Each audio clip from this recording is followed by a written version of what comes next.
Retail investors traders का one of the most favourite stock Suzlon energy पूरे time news में रहता है। पहले डेट में था और अब तो डेट फ्री हो गया और इसके ऊपर G20 भी आ गया है जो रिन्यूएबल सोर्स को बेनिफिट कर रहा है, तो इस स्टॉक को बहुत बेनिफिट हो सकता है। और आपने इतने सारे कमेंट्स वैसे ही भर दिए तो बस गोला को इशारा मिल गया। चलो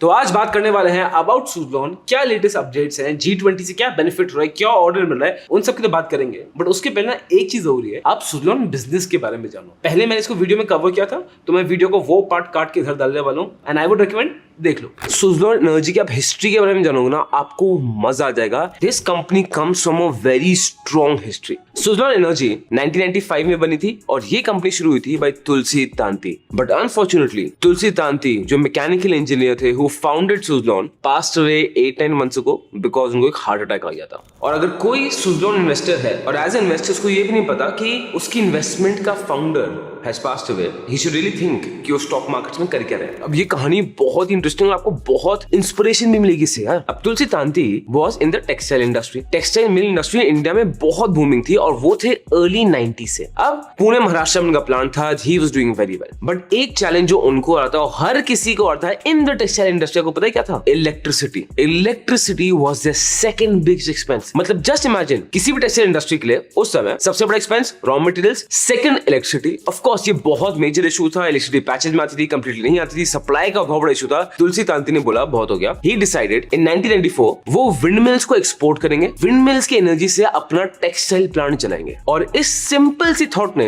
पूरी उनकी प्रोजेक्शन को चेंज कर दिया। इस सिंपल सी थॉट ने इंडिया में रेवोल्यूशन ले आया। और जब तुलसी तांती ने ये शुरू किया दूसरे इंडस्ट्रीज उनके पास आ गए बिकॉज इलेक्ट्रिसिटी की प्रॉब्लम सब फेस कर रहे थे। और फिर इन 1995 तुलसी तांती ने रियलाइज किया कि इसका कितना बड़ा स्कोप है। उन्होंने अपना टेक्सटाइल बिजनेस किया बंद और उन्होंने शुरू कर दिया और फाउंड कर दिया सुज़लोन एनर्जी। और सुज़लोन की जो ग्रोथ रही है ना, इट हैज बीन क्रेजी। आप देखोगे इन 1995 जब सुज़लोन फॉर्म हुई थी, उन्होंने एक टेक्नोलॉजिकल कोलैबोरेशन की विद एक जर्मन कंपनी से जो खुद ही एक विंड एनर्जी लीडर थी by the name of Schwinn energy GmbH। And with them they excelled in how to making wind turbine engines. और इसी टेक्नोलॉजी के साथ 1995 टू 2000 ये अलग लेवल पे ग्रो किए। इन 1997 इनका पहला विंड टर्बाइन इंजन सेट हुआ था ऑफ 100 मेगावाट्स इन गुजरात। और बस इस स्पेस में नहीं था, सुज़लोन क्या कर रहा था? बैकवर्ड इंटीग्रेशन कर रहा था और अपवर्ड इंटीग्रेशन कर रहा था। इसका मतलब स्टार्टिंग से एंड हर चीज यही बनाना चाहते थे सो दैट अपने अंदर ही इंडस्ट्री में सब ले पाए, खुद की खुद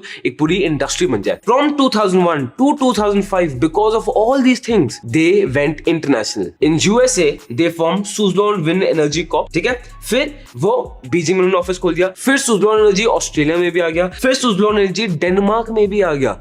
दे वर एक्सपैंडिंग लाइक क्रेजी। और इसी एक्सपेंशन में वो भर भर के एक्विजिशंस करने लग गए, दूसरी कंपनीज खरीदने लग गए to make them even bigger. अब मैं आपको बताता हूँ facts. Suzlon became the only wind power company in India. उसके बाद sole renewable energy company in Asia. और जो भी मेरे फैक्ट्स बताऊं ना, सुज़लोन पूरी दुनिया में अकेली विंड कंपनी थी जिसके पास ये स्टेटस था। और अगर मैं विंड टर्बाइन जनरेटर्स की बात करूं इन टर्म्स ऑफ कैपेसिटी, ये कंपनी दुनिया में रैंक 5 पे थी। This was Suzlon. फिर था क्या? With this leadership position they came out to the IPO on Bombay stock exchange and national stock exchange. उस समय ना मैंने फादर से पूछा था कि आपको याद है सुज़लोन का IPO था क्या था? बोलते बेटा इस लेवल पे क्रेज था, क्या बताएं, हमें लगता था 90s में कि दुनिया चेंज, सब चेंज आएगा and Suzlon will be at the helm of everything. This was the reputation and this was the belief that Suzlon had. और IPO आया और 15 टाइम्स ओवर सब्सक्राइब हो गया, जो एक बहुत बड़ा फिगर है स्पेसिफिकली एट दैट टाइम। सब अच्छा जा रहा था, सब बढ़िया जा रहा था टिल द ईयर 2008 जब सुज़लोन एनर्जी के पूरे फॉर्चून सब चेंज हो गए। 2008 द सब प्राइम क्राइसिस, उसने सुज़लोन को ऐसे फटके मारे कि आज तक सुज़लोन उससे उठ नहीं पाया। 2008 में आपको याद हो Lehman Brothers got bankrupt because of which Suzlon को इतना बड़ा झटका पड़ा बिकॉज लेमन ब्रदर्स एक बहुत बड़ा इन्वेस्टर इन सुज़लोन।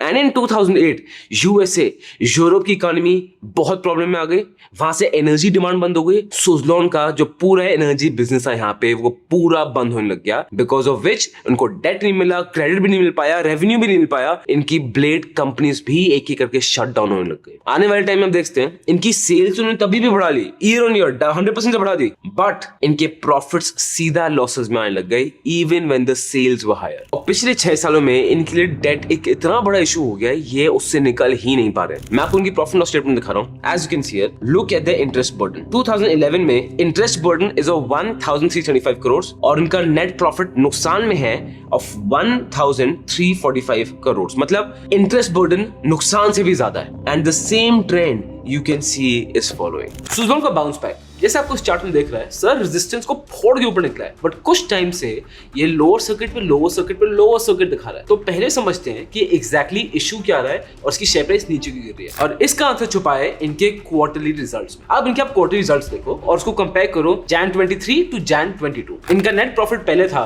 2433 करोड़ और वो गिर के अब हो गया है 101 करोड़। मतलब सीधा 96% से प्रॉफिट डाउन है। रेवेन्यूज की मैं बात करूं तो पहले इनका रेवेन्यू था 1381 करोड़ जो अब मार्जिनली नीचे गिर गया है to 1351 crore which is 20% down. Second बात कर लेते हैं वैल्यूएशंस की। अब वैल्यूएशन के लिए पीई यूज करते हैं। प्राइस अर्निंग सुज़लोन का is 110 which is extremely high। अब मुझे कैसे पता एक्सट्रीमली हाई?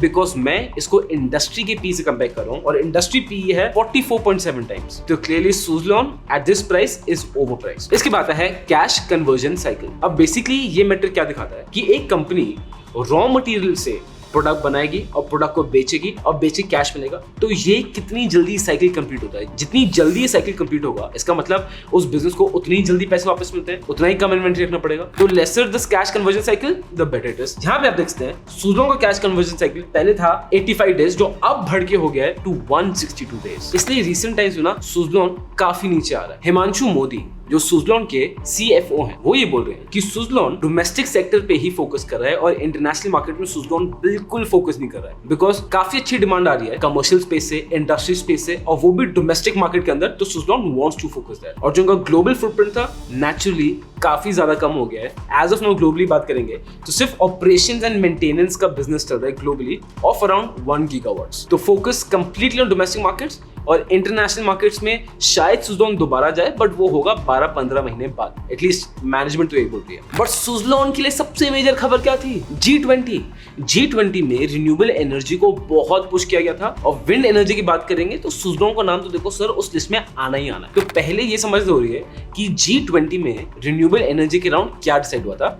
ये वीडियो मैंने पहले शूट कर रखी थी तो उस वीडियो का पार्ट इधर काट के डाल रहा हूँ सो दैट आपको अच्छे समझ आए। जो रिन्यूएबल कैपेसिटी है ना सर उसको ट्रिपल करना पड़ेगा। अब जो एनवायरमेंटल प्रॉब्लम्स है ना ये वो चीज नहीं बची है जो स्कूल के बच्चे चैप्टर्स में पढ़ते हैं और टीचर्स बताते हैं कि ग्लोबल वार्मिंग जैसा कुछ होता है और घर जाके किसी को फर्क नहीं पड़ता। क्योंकि अब ग्लोबल वार्मिंग का टाइम ही गया। अगर आप साइंटिस्ट की मानोगे ना global warming is technically over. अब जो वर्ल्ड वाइड फेज है ना वो ग्लोबल बॉइलिंग का है। जुलाई 2023 was the hottest year in human history और वर्ल्ड वाइड जो भी कंट्रीज है ना इन्होंने रियलाइज किया है कि देखो उनको रिन्यूएबल एनर्जी तरफ जाना पड़ेगा, उनको ग्लोबल वार्मिंग को कंट्रोल में लाना बहुत ज्यादा जरूरी है। अब वर्ल्ड वाइड 80% कार्बन एमिशन आपको पता है कौन करता है? सिर्फ और सिर्फ G20 के मेंबर्स। अब इस समिट में लीडर्स एक साथ कंसेंसस पे नहीं आ पाए, मेजॉरिटी नहीं बन पाई कि फॉसिल फ्यूल्स के यूजेज हल्के हल्के फेज आउट होगा। उस पे तो देखो कंसेंसस नहीं मिला जबकि यूएन रिपोर्ट आई थी। बट पहली बार G20 ने ये एक्सेप्ट कर लिया है कि हाँ हमें रिन्यूएबल एनर्जी कैपेसिटी को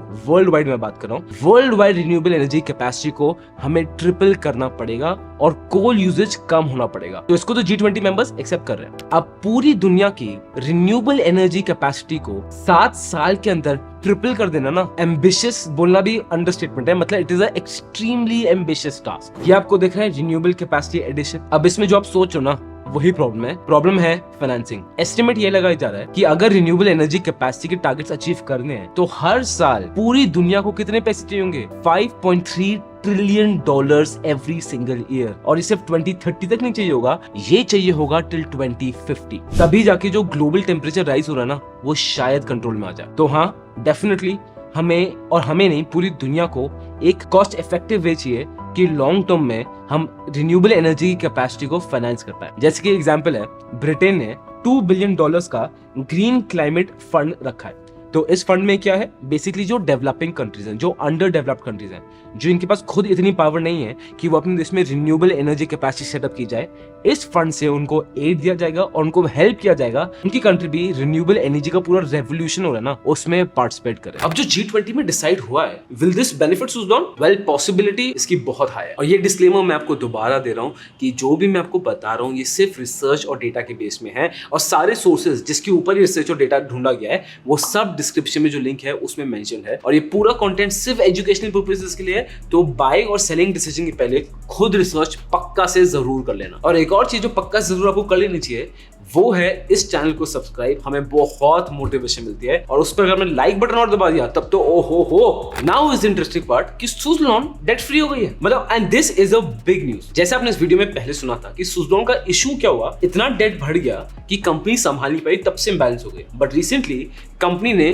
2 फंड रेजिंग एक्सरसाइज की थी और उस फंड रेजिंग एक्सरसाइज में डेट था वो क्लियर कर दिया है। एंड मार्च 2023 को ये कंपनी नेट वर्थ पॉजिटिव हो गई है, इनकी बैलेंस शीट स्ट्रांग हो गई है। सुजलॉन ने एक QIP इशू लॉन्च किया था। ये एक तरीका होता है जिससे कंपनीज फंड उठाती है। अब इस इशू में इनको 2000 करोड़ मिलते, 1500 करोड़ गए थे डेट को रिपे करने में, और 500 करोड़ कैपिटल एक्सपेंडिचर के लिए यूज होगा और वर्किंग कैपिटल के लिए भी यूज होगा। तो हाँ, टेक्निकली तो कंपनी डेट फ्री है अगर मैं बात करूंगा, बट ये कंपनी पैसे उठा रही है वर्किंग कैपिटल यूज करने के लिए। और अगर मैं simple fundamentals by the book देखूंगा ना, this is a red flag in a company, अगर आप उस कंपनी में लॉन्ग टर्म इन्वेस्टमेंट सोच रहे हो तो। बट यहीं पे एक रिकन्फर्मिंग चीज है कि सुजलॉन को ना सर अच्छे प्रोजेक्ट्स मिल रहा है। अभी रिसेंटली सुजलॉन को 25 अगस्त 2023 में एक 201.6 मेगावाट्स विंड एनर्जी का पूरा प्रोजेक्ट मिल गया है फ्रॉम टेक ग्रीन पावर 11, और ये एक O2 पावर प्रोग्राम का पार्ट है। अब कंपनी ने ये तो नहीं बताया कि कितने अमाउंट का ये पूरा प्रोजेक्ट है, बट गुड न्यूज है यार, इनको प्रोजेक्ट्स मिल रहे हैं। अब इस पर्टिकुलर प्रोजेक्ट में